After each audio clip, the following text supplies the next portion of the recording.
may anak po siyang dalawa. Maliliit pa po, 3 taon pa lang po yung anak niya. Lagi pong hanap na hanap sa ama. May 3 daw pong nakauwi. 2 po doon yung pinsan ko. Nalaman ko lang po sila na nawawala nung tumawag po yung manugang ko na sabi niya, "Mami, nawawala si Glenn." Sabi ko, "Paano nawawala?" Sabi ko ganyan. Umalis po sila May 11, tapos May 12 na po nung nalaman ko, tumawag yung manugang ko. Paano ka akong nawawala? Sumama daw pong sumabong doon sa Kibo Hall kasi po yun yung kabarkada niya. Dala po yung sasakyan ng biyanan. Tapos po, huling tawag daw po sa kanya nung asawa niya, 1:00 na ng madaling araw. Patawag pa po, sabi raw, "Mahal, huwag ka nang tumawag o mag-text kasi yung mga kasamahan ko, pinatawag sa management." Ano po ba yung tinatawag na management? Di po ba yung doon mismo sa loob yun? Eh sabi niya, "Bakit ayaw mo pang lumabas?" Pinatawag na pala sila sa management. Sabi, hindi ko sila pwedeng iwanan kasi nandun sa kanila yung gate pass po yata ng sasakyan. Kaya hindi ko sila pwedeng iwanan. Nandito ako sa mga puno. Sabi pong ganyan. "Mamaya ka na tumawag, papatayin ko na to." Sabi niya. Kung alam ko lang na ganito katagal pala magpunta rito, sana hindi na ako sumama rito. Bigla na daw pong namatay yung cellphone, pero nag-uusap pa po sila. Tapos tinatawagan po ulit ng asawa yung cellphone, hindi na po nagre-ring. Hanggang sa 1:00 din po ng madaling araw, tinawagan ulit dahil baka sakali pong nalobat lang. Baka daw po i-charge, pero wala na rin pong nag-ring hanggang sa naghanap na po sila sa Laguna. Nagpuntahan na po sila nung atresi doon. Ni-report po nila na nawawala. Nung pag-report po nila na nawawala, sabi po sa Laguna, sa Santa Cruz, Laguna, sira daw po yung CCTV. Kaya ala rin po silang nakuhang magandang balita doon. Ngayon may tumawag po sa amin na yung sasakyan nakita na daw po sa bypass road ng Santa Maria, Bulacan. Iniwan lang po doon sa kalye lang po, nasa gilid. Doon lang po, pero wala na pong sakay, wala po kahit ano, nakabukas po yung sasakyan. Inireport naman daw po sa Pulis Santa Maria, pero wala pong nagpunta na Pulis Santa Maria doon sa van. Wala pong nagpunta. Nag-report po sila sa CIDG, Canlubang, Police Laguna. Para pong walang usad, puro po i-update daw, ganon. Kaya ngayon, kumbaga ngayon lang po sila kumikilos. Nung hindi po kasi kami nagpapamedya kasi natatakot din po kasi kami. Kaya hindi po namin pinamedya, pero hindi po kami tumitigil report kahanap. Hanggang sa nga po yung halos lahat po ng morgue, pinupuntahan po namin. Pag nakabalita po kami na may patay po doon sa ganung lugar, pinuntahan po namin lahat ng morgue. Kahit po may mag-text po, may patay dito sa Valenzuela. Pinupuntahan po nila sa San Miguel, nakabalita din po na may patay. Pinuntahan po namin kasi baka nagbabakasali kami na isa sa mga itinapon sa ganun. Pero wala po kaming nakita. Hanggang ngayon po, hindi pa namin nahahanap. Ma'am, balikan kita. Yung sinabi mo kanina, yung si Glenn Arsen Germar, tawag o text ang sinabi niya doon sa asawa niya na hold ng management ng sabungan, Opo. yung kanilang kasamahan. Opo, Hinulog sa loob. yung 5 po niya kasamahan. 5 niya kasamahan. Opo. Siya po, nasa labas na po siya pero pa rin po, facility pa rin po ng arena, nandun po siya may sasakyan. Sabi po ng asawa, "Nandiyan ka na pala sa sasakyan, umalis ka na." Sabi, "Hindi ko pwedeng iwanan to kasi yung gate pass nasa kanila." Kaya hindi po siya nakalabas, nandun din po siya sa loob. Okay. Again, case officer ng CIDG, be sure sa next hearing, yung mga kasamahan nito na nakasibat na hindi na-hold sa loob ng sabungan, dalhin nyo dito, ha? Dalhin nyo dito. Sir. Bitahan ninyo, ha? At protektahan na rin ninyo, bigyan nyo na security. Kahit hindi pa, wala pang witness protection program. Gubastos mula kayo dyan sa CIDG para pakainin yung mga tao niya. Kung kailangan nyo i-house sa inyong campus, sa inyong opisina dyan sa CIDG para safe sila, gawin ninyo, ha? At next week, siguro it's next hearing natin is Wednesday. Wednesday next week. Dalhin niyo sila, yung mga nakatakbo, nakasibat na hindi na-hold. Kailangan natin yung marinig yung kanilang testimonya dito. Okay? Yes, sir. Yes, Your Honor. Thank you, thank you. Patuloy po. Ay, sorry pala, sorry. So Thursday pala, March 3, yung next hearing natin to give you enough time to prepare. Lahat ng persons of interest, dalhin nyo dito. At saka yung reminders, before magpatuloy si ma'am, lahat ng mga agencies na may mga presentation, si IDG, isubmit niyo to this committee yung mga presentation ninyo, ha? Lahat ng mga present nyo. Thank you. Ma'am, please continue. Ganun nga po, mula po ngayon, hanggang ngayon po, hindi po namin alam kung nasaan sila. Kaya po, napakahirap po ng pinagdadaanan namin. May anak po siyang 2. Maliliit pa po, 3 taon pa lang po yung anak niya. Lagi po hanap sa ama. Hindi po namin alam, sinasabi lang po namin, nag-job si daddy mo, babalik din yun, nagtrabaho. Pero wala po. Hindi po namin alam kung may pag-asa pang makikita namin silang buhay o makakauwi pa sa amin kasi napakarami pong nagsasabi sa amin na wala na yun, huwag nyo na hanapin kasi wala kayong makikita kahit isang maliit na ebidensya dyan dahil malalaking tao ang may hawak daw po sa mga ganyan. Kasi pinakain na daw po sa buhaya, tinambog na daw po sa dagat, sabi po ganyan. Napakasakit po sa isang magulang na maririnig po gano'n ang ginawa sa anak po.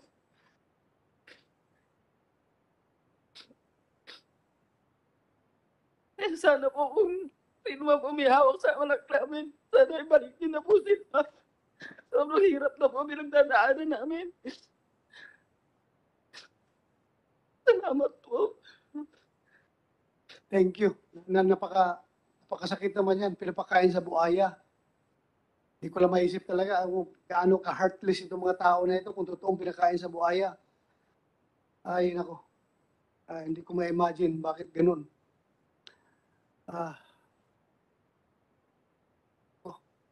Next, pwede natin pakinggan si Ma'am, please introduce yourself. Ako po si Dina Jano, kapatid po ako ni Romaldo Jano. Ang kwento lang po sa akin ng asawa niya, may 10 daw po, may pumunta po sa bahay nila, nag-aya, na pupunta daw po ng Laguna. Sabi, may nabili na nga daw po na manok. Pinangakuan po kasi yung kapatid ko na manalo matalo, meron daw po siyang 1K bawat manok. 6 na manok daw po yung binili. May bumili na po kasi ng manok po nila. Kaya nainganyo po yung kapatid ko na sumama kasi nga buntis po yung asawa po niya. Nung nakarating na po sila sa Laguna, hindi na po sila nakabalik. Binento sa akin ng asawa, May 13 na po. Kaya nag-report po kami dun sa police station ng bayan po namin. Sinamahan po kami, pupunta po ng Santa Cruz, Laguna. Tapos nung nandun na po kami sa Santa Cruz, nagtanong po kami dun sa Barangay Palasan po. Nag-ano po kami dun na may CCTV daw po sila. Ang sabi, sira daw po. Tapos nung nagpunta po kami dun sa sabungan po, hindi po kami pinapapasok, hanggang labas lang po kami. Tapos lang sabi nung pulis, antayin na lang daw po maglabas ng clearance yung OIC para mapasok po daw yung sabungan po. Pero limit lang daw po hanggang saan po yung pwedeng pasukin. Kaya sabi po nila, mag-antay na lang daw po kami ng update. Kaya hanggang ngayon po, nag-aantay po kami. Wala pa po silang update sa amin. Anong trabaho nung kapatid mo? Taga-bitbit lang po daw siya ng manok. Taga-alaga lang po ng manok. Thank you. Maraming salamat. Next, pwede natin pakinggan si Ma'am. Ma'am, please introduce yourself. Pakilapit ng microphone, ma'am. Hilain mo. Gandang hapon po. Ako po si Mary Jane Capistrano, kapatid ko po si Mark Joseph Ignacio, na nawala po nung May 11, 2021 po. Huli ko na po nalaman sa hipag ko na nawawala po yung kapatid ko. Yun po yung time na hinahanap na po nila sa Santa Cruz, Laguna, sa may Palasan po. Tapos po, sinabi niya na wala daw po silang mahanap na ebidensya, galing po sila roon. Tapos may 3 daw pong nakauwi, 2 po doon yung pinsan ko, na si Gerald Ignacio saka si Jericho Ignacio. Tapos po nung tinanong ko po yung 2 pinsan ko na po yun, ang sabi po nila, na-hold daw po yung kapatid ko sa loob ng sabungan. Hindi ko po alam kung bakit po na-hold. Wala naman po silang sinabi kung ano po yung dahilan. Yun lang po ang sinabi nila sa akin. Meron ka pang sasabihin? Okay na? Sana po kung sino man po yung may hawak sa kapatid ko saka sa ibang nawawala, pakawalan niyo na po sila. Wawa naman po yung pamilya. Bagong panganak pa po yung asawa ng kapatid ko.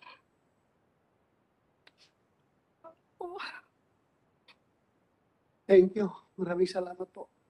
Salamat sa inyong lahat. Thank you, thank you. From here, meron pa pala tayong, after case number 6, meron pa tayong case number 7 involving 2 tao, victimizing 2 missing person. At meron pa tayong case number 8, 1 tao ito na nawawala. So, from here, let's proceed to case number 6. Pwede tayo magpalit na ng resource persons. Salamat ha. Thank you. Thank you. Salamat.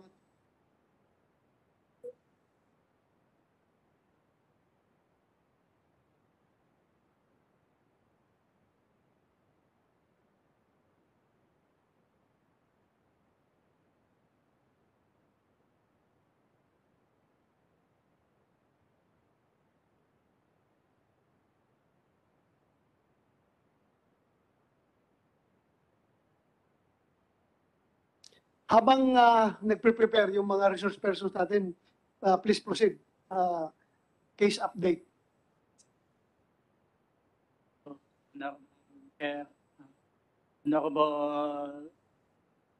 Ako na sa sir. Relax lang. Masyado kang tense. Ha? Sir. Salita ka ng natural. Huwag ka matakot. Lapit mo yung microphone sa bibig mo. Aking mga senior officer, sir. Magandang hapon po. Ako po si Police Major Alberto Camas, sir. Chief Invest ng DIDG Arifio po, sir. Ako po yung case officer ng case number 6. Ang case number 6 po, sir, ay ang is date noong April 28, 2001 to 2021, kung saan po ang mga nawawalan tao ay sina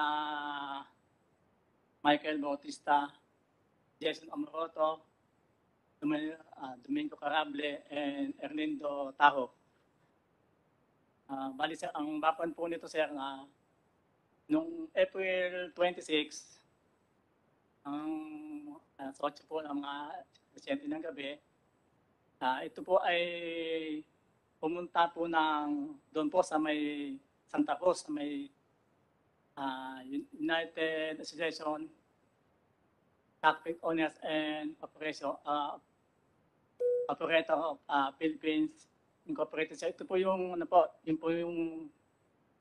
Sandali lang, hold muna, sandali lang. Bago ko makalimutan. Attorney Santos, yung bawat arena ninyo, meron itong pit manager. Ano bang tawag nyo dyan? Yung nagde-decide doon sa arena kung sinong siya siyang nagmamanage. I'm sure, ikaw, presidente ka ng kumpanya, di ba?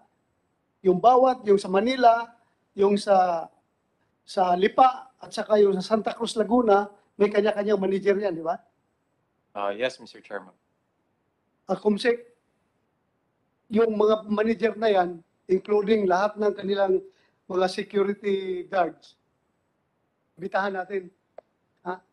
Yes, sir. Yes. Next hearing, Feeling, sir. Atty. Santos, madala mo dito sila, yung mga pit manager, ay yung manager sa arena, Yes, Mr. Chair. yung tatlo na yan, ha? Coordinate with them. Please, tulungan mo kami, dalhin dito. Pati yung mga security guard.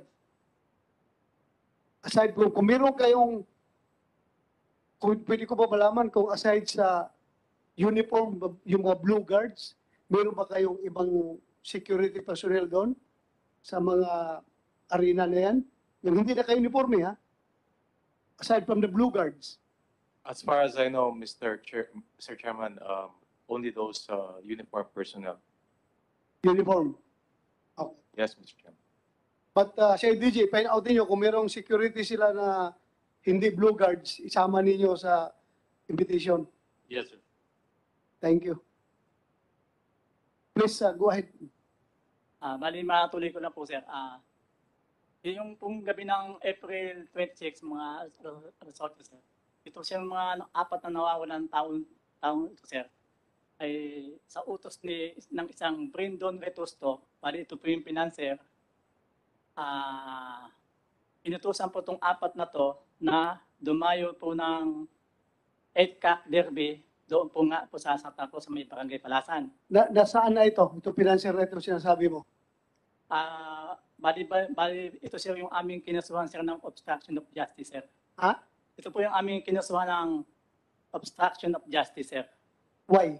Kasi po, doon po sa statement po ng mga witness, ito pong si Brendo na to, ito pong tao ito, eh, nasasabi niya na na-hold yung tao. Naikukwento niya na nasabi niya doon sa mga relatives po ng mga wala, punta na kayo doon sa ano, na-hold niyo yung mga ano nyo, punta agad kayo. So, naging lakas ang aming ano, na hanapin tong taon to. Hindi nyo malukit?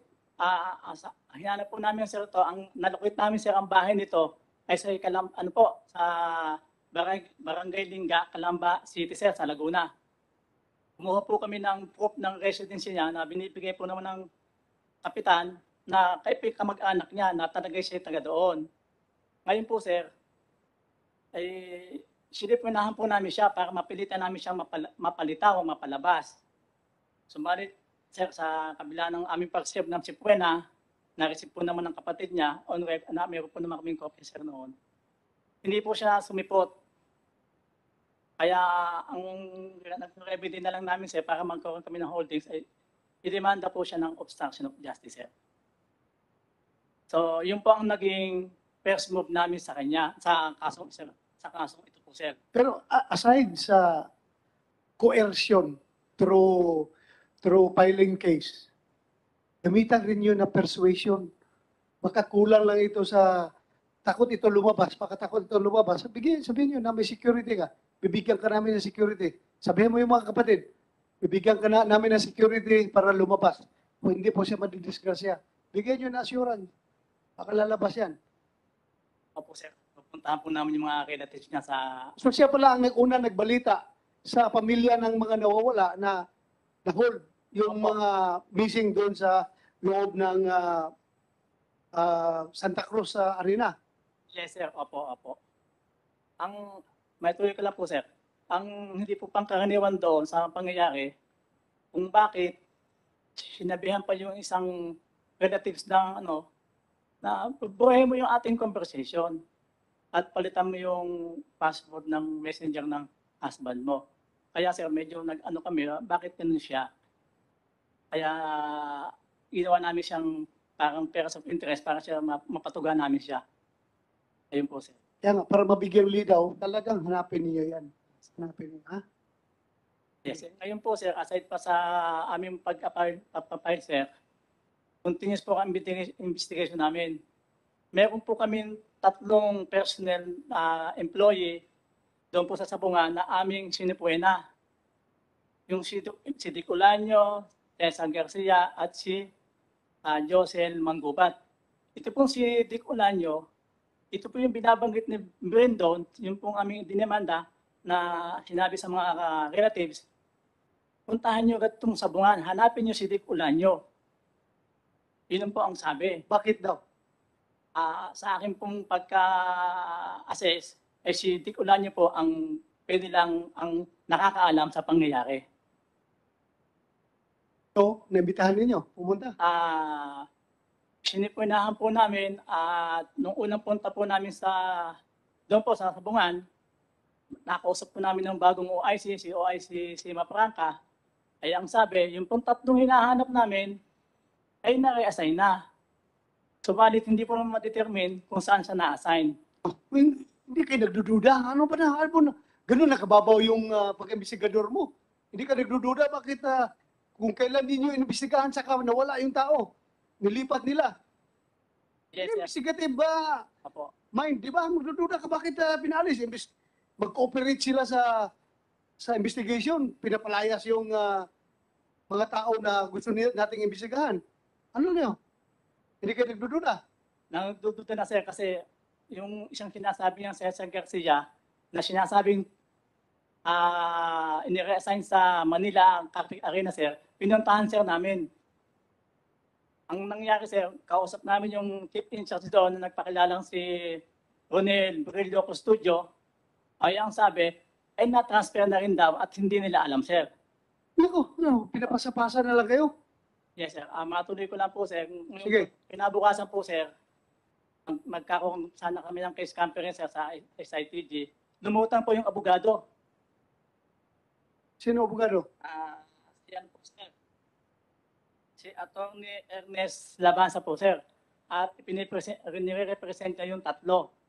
Ang plead niya sa nakiusap dahil daw yung software na parang umaga lang natanggap sir. Hindi natanggap nung ano sir. Ang pakiusap niya ay i-schedule ang patawag sa March 1 sir. Itong March 1 na to. Tapos? Ay sabi ko sir, sige po, bali may schedule kami ng patawag sir sa tatlong yon sa March 1 po, alas 10 ng umaga. Hindi mo man na sinabi na, attorney, hindi man ikaw kailangan namin. Yung tatlo man ang kailangan namin. Take lang po sir na ipakita niya sir yung tao sir. Okay, sige. Ngayon po, aside po sir, doon sa aming ginagawang action sir, bali yung po aming regional chief sir ay ano sir,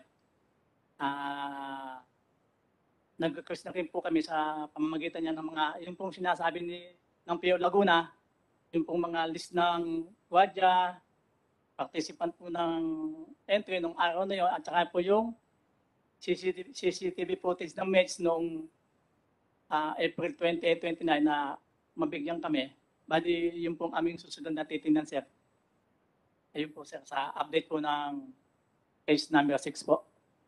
Thank you, ha. Maraming salamat. Fight pa rin kayo. Tuloy-tuloy nyo yan.